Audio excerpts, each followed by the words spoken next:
विधेयक का नाम है झारखंड पदों एवं सेवाओं की रिक्तियों में आरक्षण अधिनियम 2001 यथा संशोधित में संशोधन हेतु विधेयक।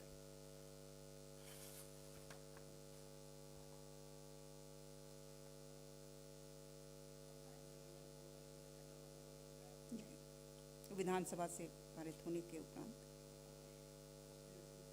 और इसमें जो आरक्षण का जो प्रतिशत है, अनुसूचित जाति 12%, अनुसूचित जनजाति 28%, अत्यंत पिछड़ा वर्ग अनुसूची 1 15%, पिछड़ा वर्ग अनुसूची 2 12%, आर्थिक रूप से कमजोर नागरिकों का वर्ग उपर्युक्त क ख ग को छोड़कर 10%, यानी कि कुल 77% आरक्षित कोटि से और खुली गुणागुण मेरिट कोटि से 23%।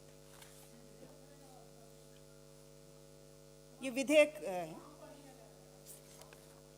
झारखंड पदों एवं सेवाओं की रिक्तियों में आरक्षण ब्रैकेट में अनुसूचित जातियों, अनुसूचित जनजातियों एवं पिछड़े वर्गों के लिए अधिनियम 2001 में संशोधन हेतु विधेयक 2022।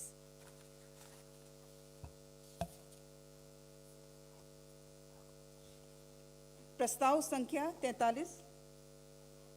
झारखंड के स्थानीय निवासी की परिभाषा एवं पहचान हेतु झारखंड के स्थानीय व्यक्तियों की परिभाषा एवं परिणामी सामाजिक, सांस्कृतिक और अन्य लाभों को ऐसे स्थानीय व्यक्तियों तक विस्तारित करने के लिए विधेयक 2022 के गठन के संबंध में।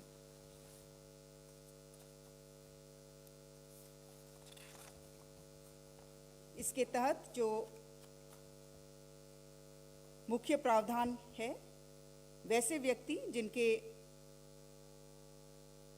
पूर्वज का नाम 1932 तथा उसके पूर्व के सर्वे खतियान में दर्ज है, उसके आधार पर स्थानीयता की परिभाषा रखी गई है और इसके लिए विधेयक का गठन किया गया है।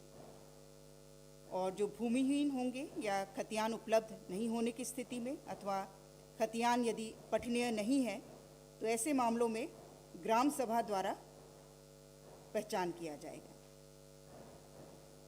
और यह भी विधेयक है और इसे भी नवी सूची में भेजने का प्रस्ताव था, जिस पर मंत्रिपरिषद द्वारा स्वीकृति दी गई।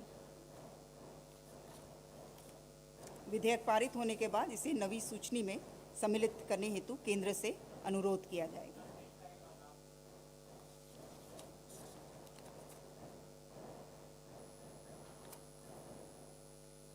इसको मैं इंग्लिश हिंदी दोनों में पढ़ दे रही हूँ। इंग्लिश में Jharkhand definition of local persons and for extending the consequential social cultural and other benefits to such local persons bill 2022।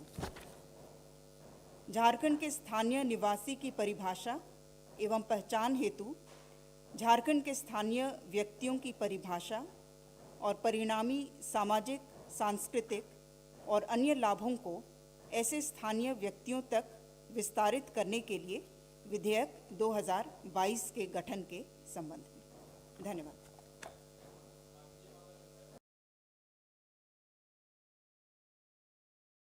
और बहुत सरल शब्दों में जो 1932 खतियान लागू करने की बात थी, उस पर मंत्रिपरिषद द्वारा आज निर्णय लिया गया और जिन व्यक्तियों का स्वयं का, उनके पूर्वजों का नाम 1932 के या उससे पूर्व के सर्वे खतियान में दर्ज है,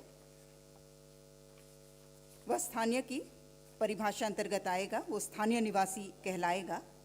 और ऐसे मामलों में जहाँ पर कोई व्यक्ति भूमिहीन है या फिर जो खतियान है वो पठनीय नहीं है या फिर खतियान उसके पास उपलब्ध नहीं है, तो ऐसे मामलों में उसकी पहचान ग्राम सभा द्वारा की जाएगी, जो झारखंड में प्रचलित भाषा, रहन सहन, वेशभूषा, संस्कृति, परंपरा आदि के आधार पर